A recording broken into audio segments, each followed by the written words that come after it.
ایماندار کو ایمان کی حفاظت مشکل ہو رہی ہے۔ مسجد میں آ کر نماز پڑھنے والوں کے لیے مسجد کا آباد رکھنا مشکل ہو رہا ہے۔ دین کا نام لے کر دین کی تعلیم دینے والے، دین کی سربلندی کی جستجو کرنے والے بڑے مشکل حالات میں ہیں۔ میرے ایمان والے بھائیوں، میرے خوشحال اور مالدار ایمان والے بھائیوں، یہ موقع، رمضان کی یہ گھڑی، روزے کی یہ حالت، جمعہ کا یہ دن ہم کو سوچنے پر مجبور کرتا ہے کہ ہمیں اپنے لیے کیا لاہ عمل بنانا چاہیے۔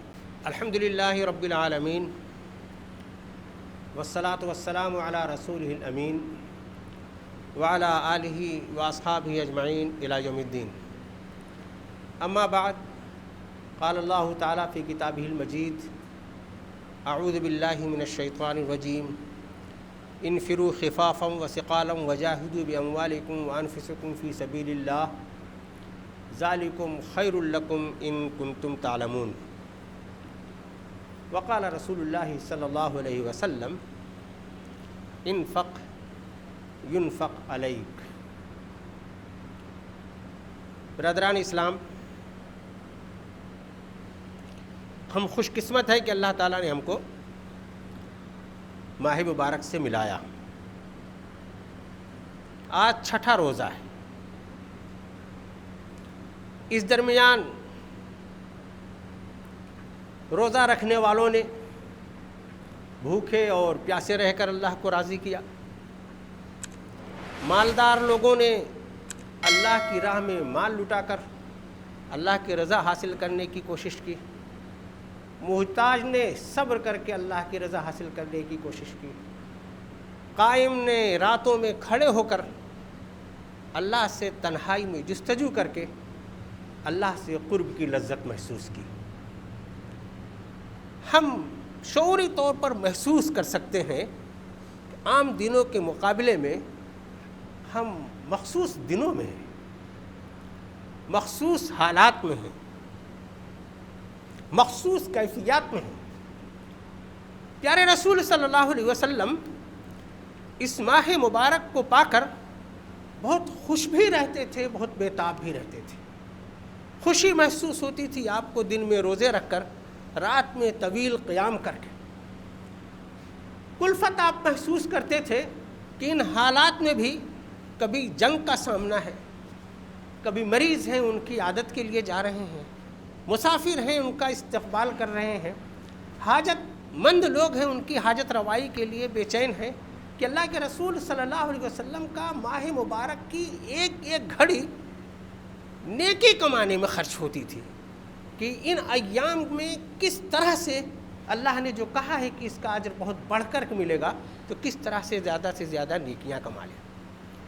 اللہ کے رسول صلی اللہ علیہ وسلم نے اس ماہ مبارک میں جہاں بدنی عبادات کی، روزہ کی اور قیام لیل کی بہت فضیلت بیان فرمائی، وہیں آپ نے یہ فرمایا کہ یہ مواسات کا مہینہ ہے، ہمدردی اور غم گساری کا مہینہ ہے، دکھ درد میں شریک ہونے کا مہینہ ہے۔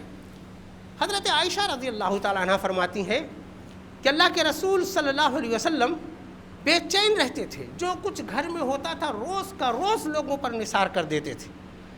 اس مہینے میں آپ کے انفاق کی کیفیت اتنی تیز، آندھی جیسی تیز ہوا کرتی تھی کہ جو آپ کے پاس ہوتا آپ اللہ کی رضا کے لیے حاجت مندوں کی حاجت روائی میں خرچ کر دیا کرتے تھے۔ اسی لیے اللہ کے رسول صلی اللہ علیہ وسلم نے فرمایا کہ یہ مواسات کا مہینہ ہے، یہ ہمدردی اور غم گساری کا مہینہ ہے، لوگوں کے غم میں شریک ہونے کا مہینہ ہے۔ اس مہینے کو انفاق کا مہینہ کہا جاتا ہے، اللہ کی راہ میں خرچ کرنے کا مہینہ، اللہ کی راہ میں اللہ کا دیا ہوا اس کے راستے میں لٹانے کا مہینہ۔ ہم لوگ اگر قرآن مجید کی آیات کا تسلسل کے ساتھ مطالعہ کریں، احادیث کا مطالعہ کریں، وقت کئی خطبات میں وقت ختم ہو جائے گا، صرف انفاق کی فضیلت پر جو آیات اور جو احادیث آئی ہیں ان کا استقصاء نہیں ہو سکتا۔ اللہ تعالیٰ نے حکم دیا، انفروا خفافا وثقالا وجاہدوا باموالکم وانفسکم فی سبیل اللہ ذالکم خیر لکم ان کنتم تعلمون۔ نکلو اللہ کی راہ میں، ہلکے بھاری، اور اللہ کی راہ میں جد و جہد کرو، اپنے مالوں کے ذریعے، اپنی جان کے ذریعے۔ ان کنتم ذالکم خیر لکم ان کنتم تعلمون، تمہارے لیے بہت بہتر ہے یہ اگر تم اس کو سمجھ سکو۔ اللہ کے رسول صلی اللہ علیہ وسلم نے فرمایا خرچ کرو اللہ کی راہ میں، تمہارے اوپر اللہ خرچ کرے گا، تمہارے اوپر خرچ کیا جائے گا، اللہ تعالیٰ تمہیں غنی بنائے گا۔ بے شمار ایسی آیات ہیں، احادیث ہیں جس میں اللہ کی راہ میں خرچ کرنے کے لیے بندوں کو اکسایا گیا۔ اللہ تعالیٰ نے قرآن مجید میں یہ کہا کہ جو تم اللہ کی راہ میں خرچ کرو گے جانتے ہو تم کیا پاؤ گے؟ مثل الذین ينفقون اموالهم فی سبیل اللہ کمثل حبۃ انبتت سبع سنابل فی کل سنبلۃ مئۃ حبۃ واللہ یضاعف لمن یشاء واللہ واسع علیم۔ ان لوگوں کی مثال جو اللہ کی راہ میں خرچ کریں گے ایسا ہے جیسے انہوں نے زمین میں ایک دانہ بویا ہو، اس ایک دانے میں 7 بالیاں آئی ہوں، ہر بالی میں 100 دانے ہوں، ایک دانے کا بدلہ 700 دانہ۔ اس کے بعد بھی اللہ تعالیٰ یہ کہتا ہے واللہ یضاعف لمن یشاء، اس کی نیت بندے کے دیکھ کر، خلوص دیکھ کر اس میں بھی اور بہت وہ اضافہ کر سکتا ہے۔ اور اگر یہ انفاق ماہ مبارک میں ہے، رمضان المبارک میں ہے، جبکہ بہت اجر اس کا اور بڑھا دیا جاتا ہے، قیاس کر سکتا ہے بندہ کہ اللہ نے اس کے لیے کتنا اجر رکھا ہے۔ میرے بھائیوں، اللہ کے رسول صلی اللہ علیہ وسلم نے فرمایا میں تمہیں حکم دیتا ہوں کہ اللہ کی راہ میں خرچ کرو۔ اللہ کی راہ میں اگر تم خرچ کرو گے تو تمہارے گناہ معاف ہو جائیں گے۔ انفاق تمہارے گناہوں کو صاف کر دے گا، ایسے جیسے اگر کہیں آگ لگی ہوئی ہو تو پانی جیسے آگ کو بجھا دیتا ہے۔ اللہ کے رسول صلی اللہ علیہ وسلم نے فرمایا اللہ کی راہ میں انفاق، اللہ کی راہ میں خرچ کرنا، یہ اللہ کے غضب کو ٹھنڈا کرتا ہے۔ تو میرے بھائیوں، اس سلسلے کی متعدد آیات قرآن مجید میں ہیں، بہت سی ترغیبات ہیں۔ یہ آیات اور یہ ترغیبات جب صحابہ کرام رضوان اللہ تعالیٰ علیہم اجمعین سنتے تھے تو مچل اٹھتے تھے اور خود اس آیت کی عملی مثال پیش کرنا چاہتے تھے۔ حضرت ابو الدرداء رضی اللہ تعالیٰ عنہ نے من ذا الذی یقرض اللہ قرضا حسنا والی آیت سنی، رسول پاک صلی اللہ علیہ وسلم سے پوچھا یا رسول اللہ، اللہ ہم سے قرض مانگ رہا ہے، اللہ کو قرض چاہیے؟ رسول پاک صلی اللہ علیہ وسلم نے فرمایا جی۔ طویل واقعہ ہے، بہت شاداب آپ کا باغ تھا، باغ کی باؤنڈری پر کھڑے ہو کر کے کہتے ہیں کہ میرے اہل و عیال اہلیہ باہر آ جاؤ، یہ باغ میں نے اللہ کی راہ میں وقف کر دیا۔ اللہ کے رسول صلی اللہ علیہ وسلم نے اشارہ کیا کہ یہ کنواں اگر رفاہ عام کے لیے ہو جاتا کہ سب لوگ اس سے سیراب ہوتے، حضرت عثمان غنی رضی اللہ تعالیٰ عنہ نے اسی وقت وہ کنواں خرید کر اللہ کی راہ میں وقف کر دیا۔ اللہ کے رسول صلی اللہ علیہ وسلم نے غزوہ تبوک کے موقع پر ایک کال دی کہ امت مشکل وقت میں ہے، بڑا سخت مقابلہ ہے، جس کے پاس جو ہو وہ لے آئے۔ بڑا عظیم منظر ہے وہ، جب تاریخ میں ہم لوگ وہ پڑھتے ہیں۔ حضرت عمر رضی اللہ تعالیٰ عنہ اپنے گھر کا آدھا مال لا کر کے اللہ کے حضور پیش کر دیتے ہیں۔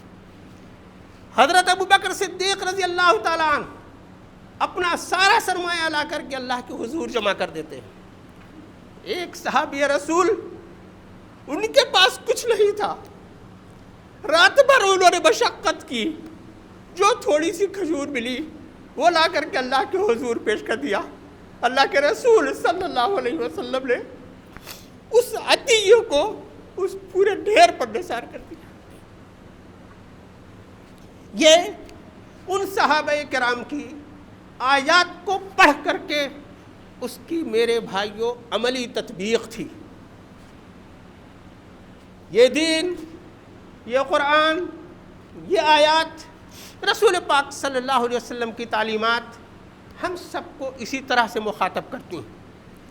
اس زمانے میں بھی بلا شبہ بڑی تنگ دستی تھی، لوگوں کی بڑی ضروریات تھی، مالدار لوگ کم تھے، ضرورت مند لوگ زیادہ تھے۔ اگر آج ہم اپنے زمانے پر نظر ڈالیں، یہ امت تو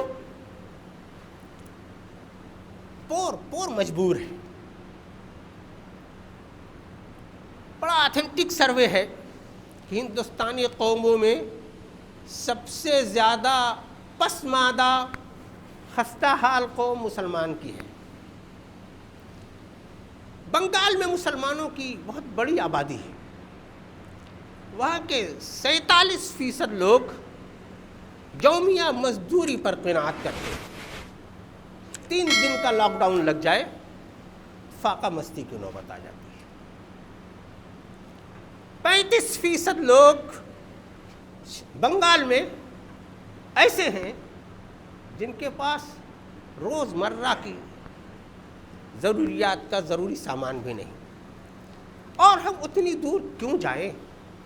اگر ہم اپنے پاس پڑوس کا جائزہ لیں، مسلم آبادیوں کا جائزہ لیں، تو ایسا لگتا ہے کہ ہمارے یہاں بہت بڑی تعداد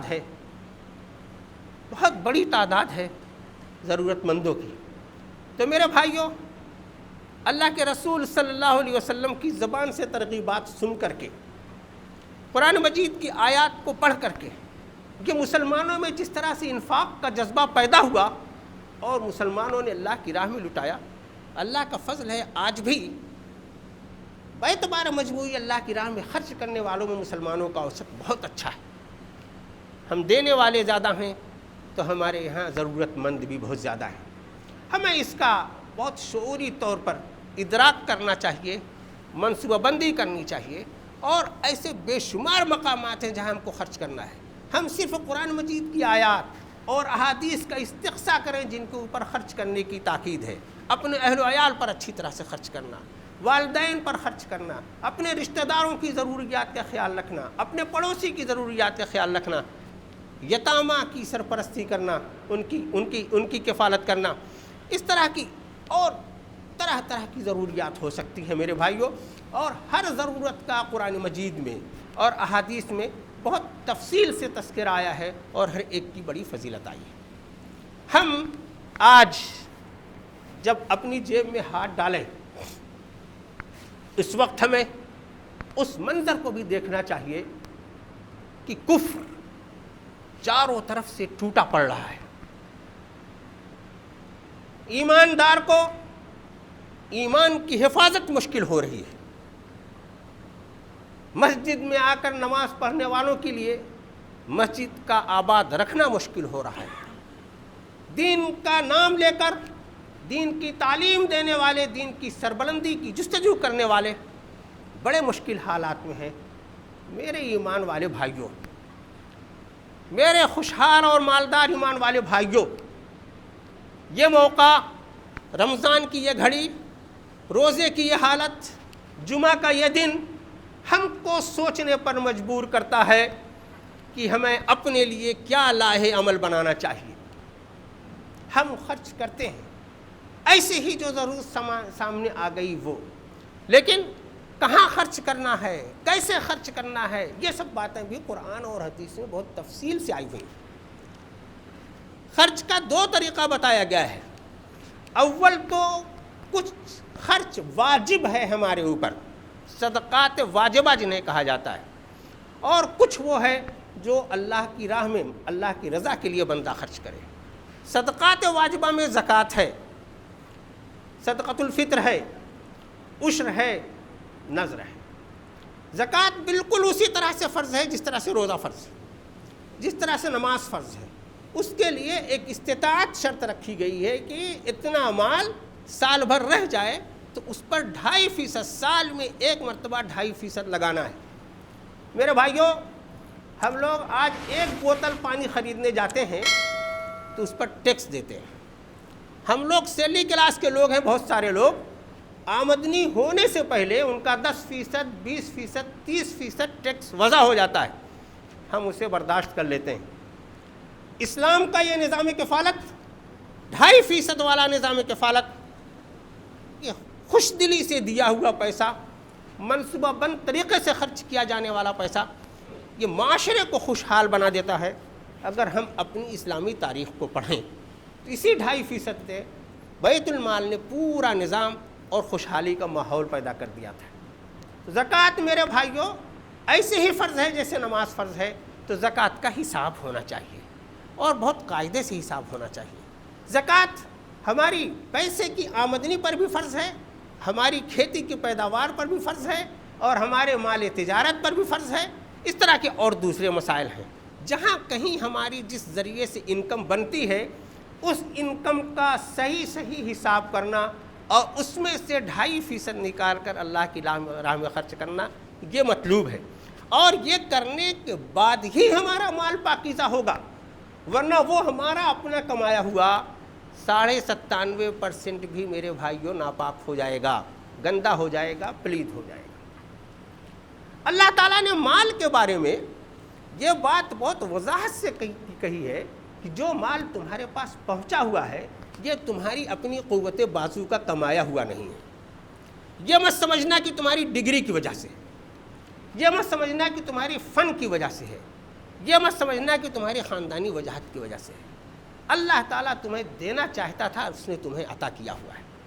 تو اسی اللہ نے یہ کہا ہے کہ اب یہ مال تمہارے پاس جو امانت ہے اس میں حق للسائل والمحروم، اس میں جو سائل ہیں، جو محروم ہیں، ان کا بھی حق ہے۔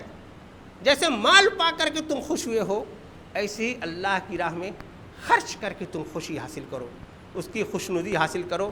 یہ روح ہے میرے بھائیوں قرآنی تعلیمات کی۔ ایک طرف جہاں قرآن مجید میں اس طرح کا حکم ہے، قرآن مجید میں اس طرح کی ترغیبات ہیں، وہیں قرآن اور حدیث میں میرے بھائیوں ایسی آیات بھی ہیں کہ پڑھ کر کے آدمی لرز اٹھتا ہے، تھرا اٹھتا ہے۔ ان آیات کا اگر ہمیں صحیح استدراک ہو جائے رات میں نیند نہیں آئے گی میرے بھائیوں۔ اما پارا کی سورہ ہے، سب کو یاد ہوگی، نمازوں میں پڑھتے ہوں گے روز۔ وَيْلٌ لِكُلِّ هُمَزَةٍ لُمَزَةٍ الَّذِي جَمَعَ مَالًا وَعَدَّدَهُ يَحْسَبُ أَنَّ مَالَهُ أَخْلَدَهُ كَلَّا لَيُنبَذَنَّ فِي الْحُطَمَةِ وَمَا أَدْرَاكَ مَا الْحُطَمَةُ نَارُ اللَّهِ الْمُوقَدَةُ۔ یہ لوگ جو گن گن کر کے سینت کر کے اپنا مال رکھتے ہیں اور یہ سمجھتے ہیں کہ یہ ہمیشہ رہے گا، ہمیشہ رہنے والی چیز نہیں۔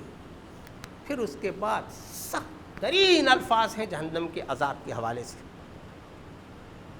بہت سے لوگ سونا، چاندی، بسکٹ، شیئرز، خزانہ، پراپرٹی،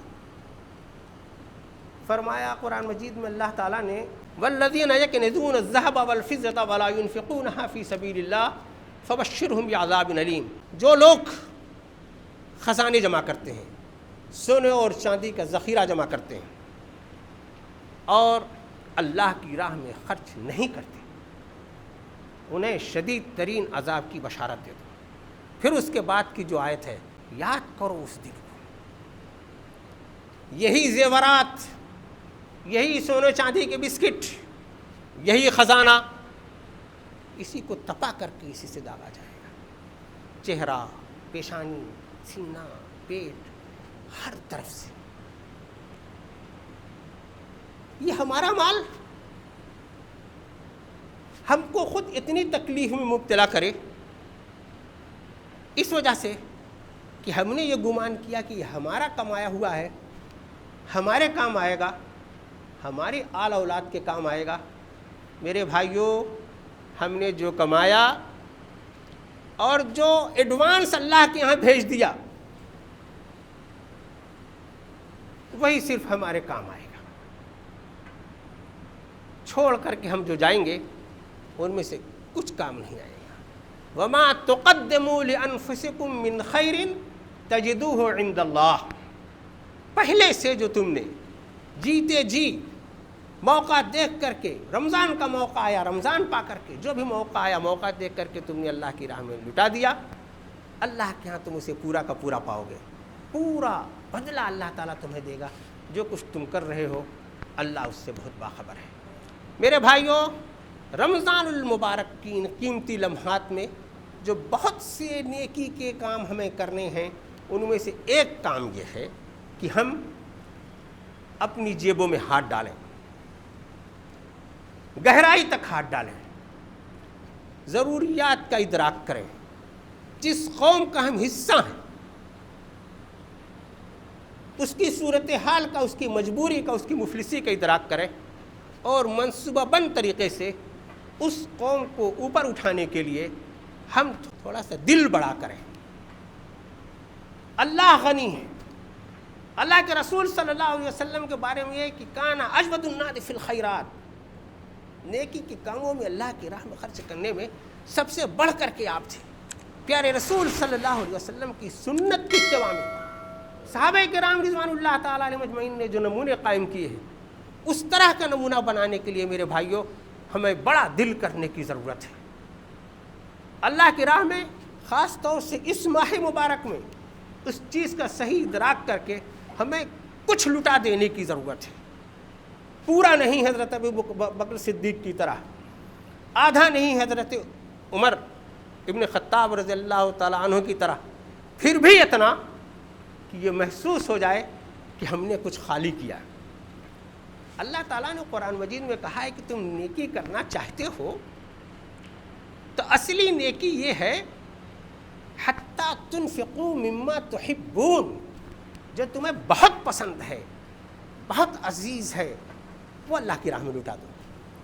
تو میرے بھائیوں، جو قرآن مجید کی یہ تعلیمات، پیارے رسول صلی اللہ علیہ وسلم کی یہ تاکیدات، رمضان کے یہ قیمتی لمحات ہمیں ترغیب دیتے ہیں کہ ہم جہاں بدنی عبادت میں اپنا وقت لگا رہے ہیں، خلوص نیت کے ساتھ روزہ رکھ رہے ہیں، رات میں قیام کر رہے ہیں، اللہ سے جستجو کر رہے ہیں، وہیں اللہ کی راہ میں خرچ کر کے اپنے ضرورت مند بھائیوں کی ضروریات کی تکمیل کر کے ہم اور اللہ کی رضا حاصل کریں اور اللہ کا انعام حاصل کرنے والوں میں بنیں۔ دعا فرمائیں میرے بھائیوں کہ اللہ تعالیٰ دین کی تمام تعلیمات کا ہمیں صحیح طور پر شعور اس کا عطا فرمائے، پورے دین پر صحیح روح کے ساتھ اللہ تعالیٰ ہمیں عمل کرنے کی توفیق عطا فرمائے۔ اللہ تعالیٰ نے ہمیں جو مال عطا کیا ہوا ہے، بلا شبہ یہ اس کی عنایت ہے، بلا شبہ یہ اس کی امانت ہے۔